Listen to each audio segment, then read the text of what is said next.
Alhamdulillah wa kafa wa salatu wa salamu ala ibadihi alladhina istafa khususan ala afdalihim wa khatamin nabiyyin Muhammadin al-amin wa ala alihi wa sahbihi ajma'in wa ba'd.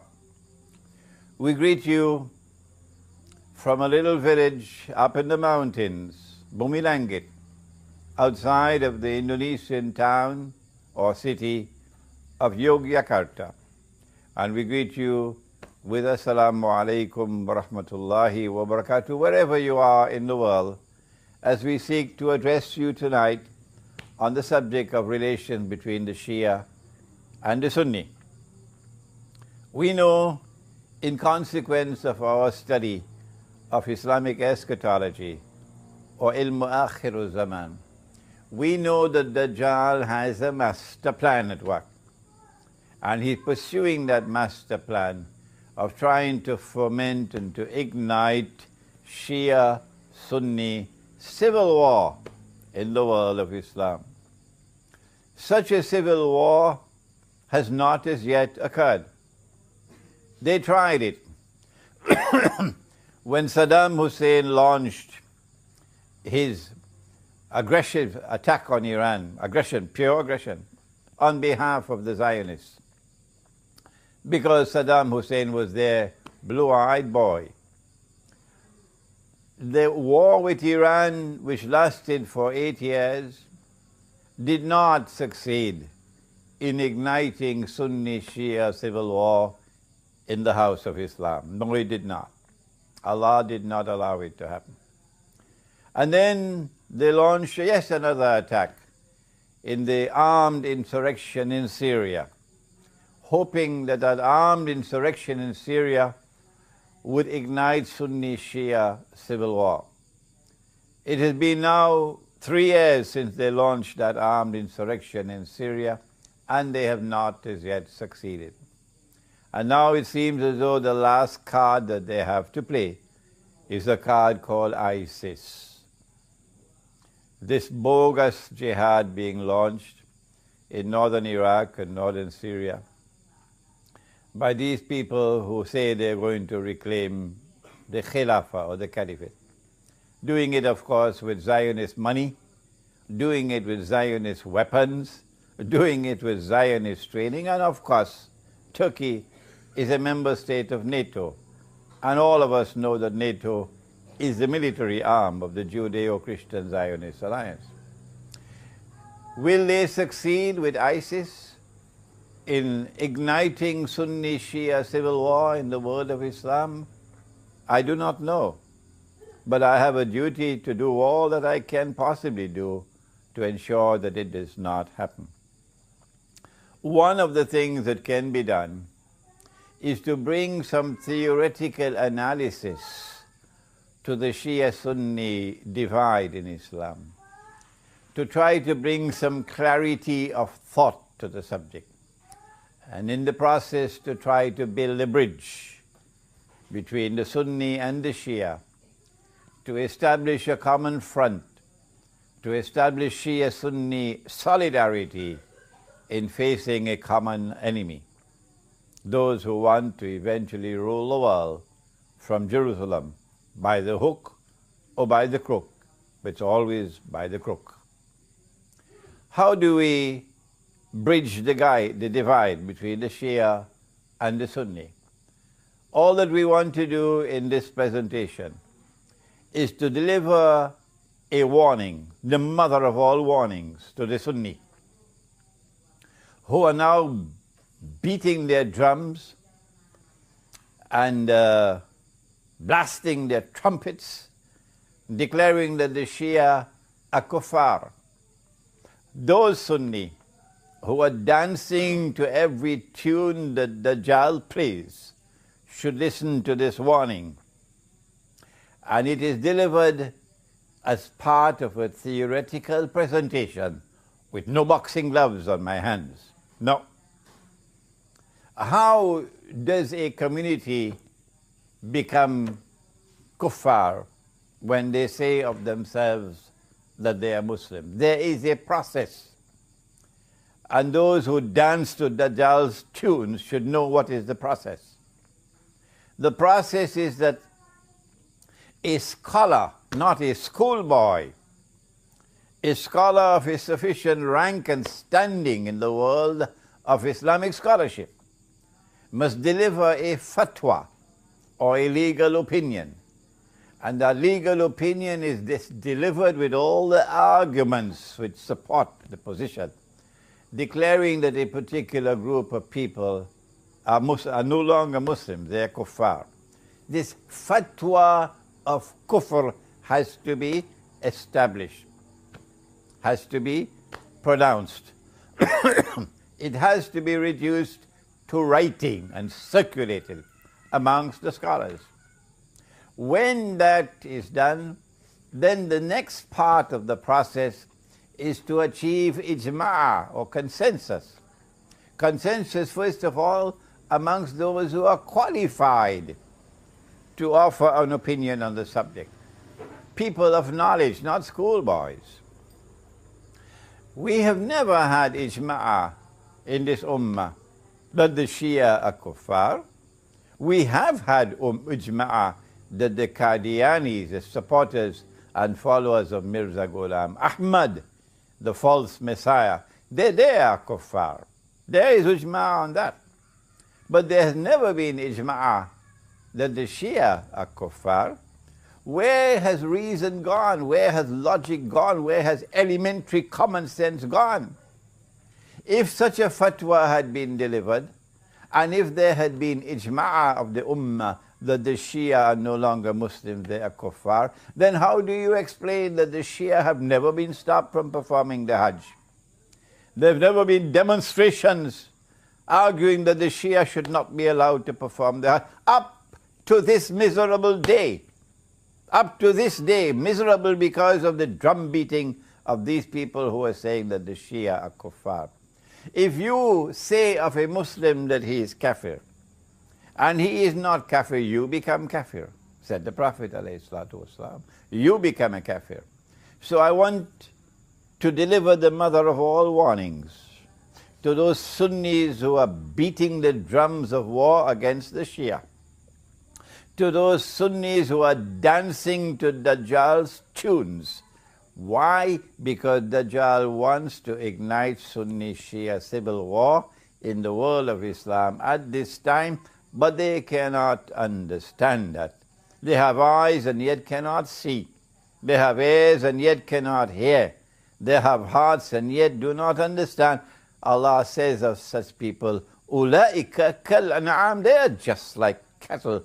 They are just like cattle. Bal hum adal, rather they are more misguided than cattle. My words are strong. My words are bitter. Yes, I know. But I have to speak like this because the house of Islam is threatened now with civil war. And so I say to them, come on and deliver the fatwa. Get a scholar of some eminence to deliver the fatwa. Let us see the fatwa. Bring it forward. And then let us see whether you can get ijma' al-ummah on that bogus fatwa. Bogus because it's a long time now since the Shias have been here. It's more than 1,000 years now. You had a long time to give that fatwa. Having spoken those words very sternly to those Sunni who are beating the drums of war, particularly in the Arab world, against the Shia, it is now time for us to deliver a warning to the Shia as well. We have recognized the revolution in Iran to have been a positive development because Imam Khomeini rahimahullah reached out to the Sunni world and sought to establish Shia-Sunni solidarity. And the revolutionary government in Iran has continuously maintained that policy of seeking to build and preserve Sunni-Shia solidarity. But we don't know what tomorrow holds in store for Iran. We don't know what's going to happen tomorrow in Iran, so it's time for us to deliver a gentle warning now. And that is that no one can differ at all that the supreme authority in Islam is the Quran. It is the Quran and the Quran alone which has absolute authority in Islam. And everything else beside the Quran must submit to the Quran. And hence the hadith are subsidiary to the Quran. If a hadith is in harmony with the Quran, then it joins the Quran in building the world of knowledge. If a hadith is not in harmony in the Quran but not in conflict with the Quran, then that hadith is still acceptable but at a lower status. And if a hadith is in conflict with the Quran, then we say it is the Quran which must prevail. Has anyone challenged this? Is this methodology capable of being challenged? No. It makes sense. It is the truth. And that is that the Quran is the absolute authority in Islam. And no hadith has the status of the Quran. And so you cannot build a theory. You cannot build a belief system in Islam based on hadith. It has to be built on the Quran. And the hadith are to be used to support the Quran. Does the Quran deliver in language which is plain and clear? Does the Quran deliver that which supports the theory of the Imamat? That the leadership of the Ummah of Muhammad alayhi salatu wasalam upon his death was a leadership divinely decreed to have been that of Ali radiallahu ta'ala anhu? Does the Quran support that?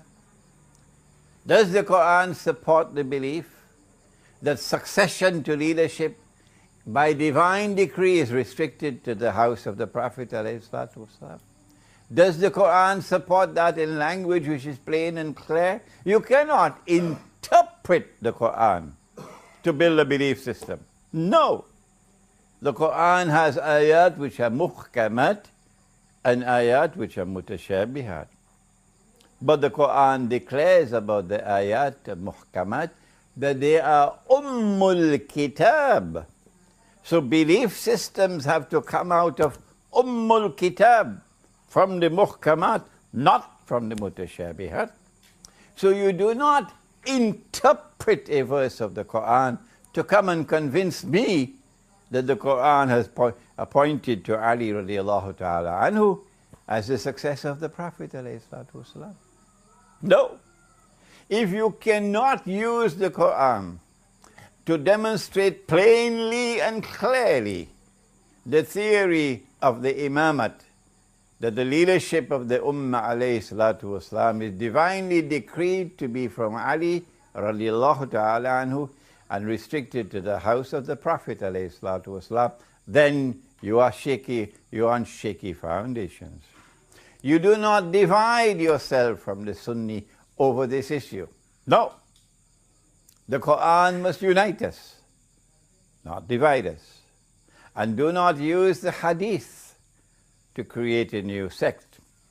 And so we urge you never, never, never to say of Abu Bakr Siddiq or Umar Farooq or Uthman Ghani radiallahu ta'ala anhum that they were usurpers. You have no authority to speak such language from the Quran.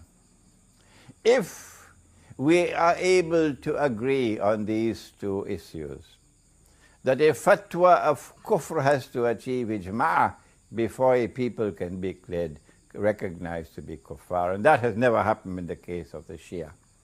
And if we can agree on this second point, that the Quran is the only absolute authority in Islam, the only one, and that the hadiths are there to support the Quran and to submit to the Quran and to be subservient to the Quran, they do not have equal status with the Quran. And if we can further recognize that the Quran does not provide a foundation for this theory of the imamate, then we know that it is possible for us to build a bridge between the Shia and the Sunni, a bridge with integrity in it, that the Shia and the Sunni can both hold fast to the Quran, and the Quran can unite us, and the enemies can grind their teeth in frustration. If you have a better theory than this, if you have a better approach than this for building Shia-Sunni solidarity, please come forward and give voice to it and articulate it, and I love to hear it. This is my humble contribution at this critical moment in the House of Islam.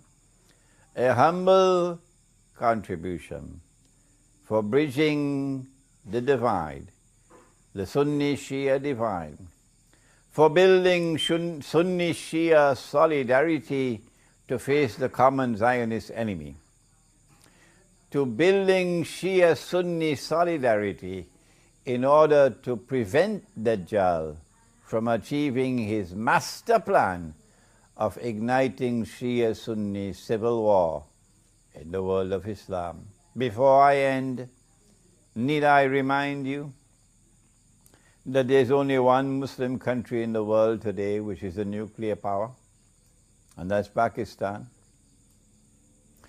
Need I remind you that Israel cannot rule the world? No, so long as any Muslim country has nuclear weapons.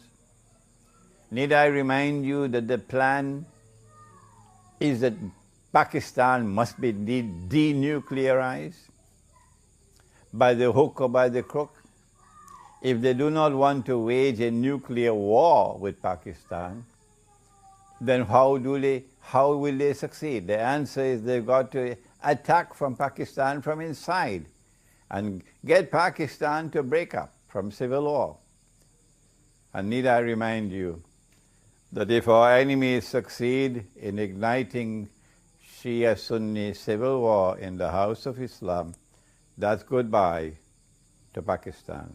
Pakistan will not survive. You don't need a PhD to understand that. I hope these words of mine will reach the Shia and the Sunni, and that these words of mine may germinate. And tomorrow we'll have fresh thought on how we can bridge the Shia-Sunni divide in the world of Islam and build solidarity against the common enemy. ربنا تقبل منا إنك أنت السميع العليم وتب علينا يا مولانا إنك أنت التواب الرحيم برحمتك يا أرحم الراحمين.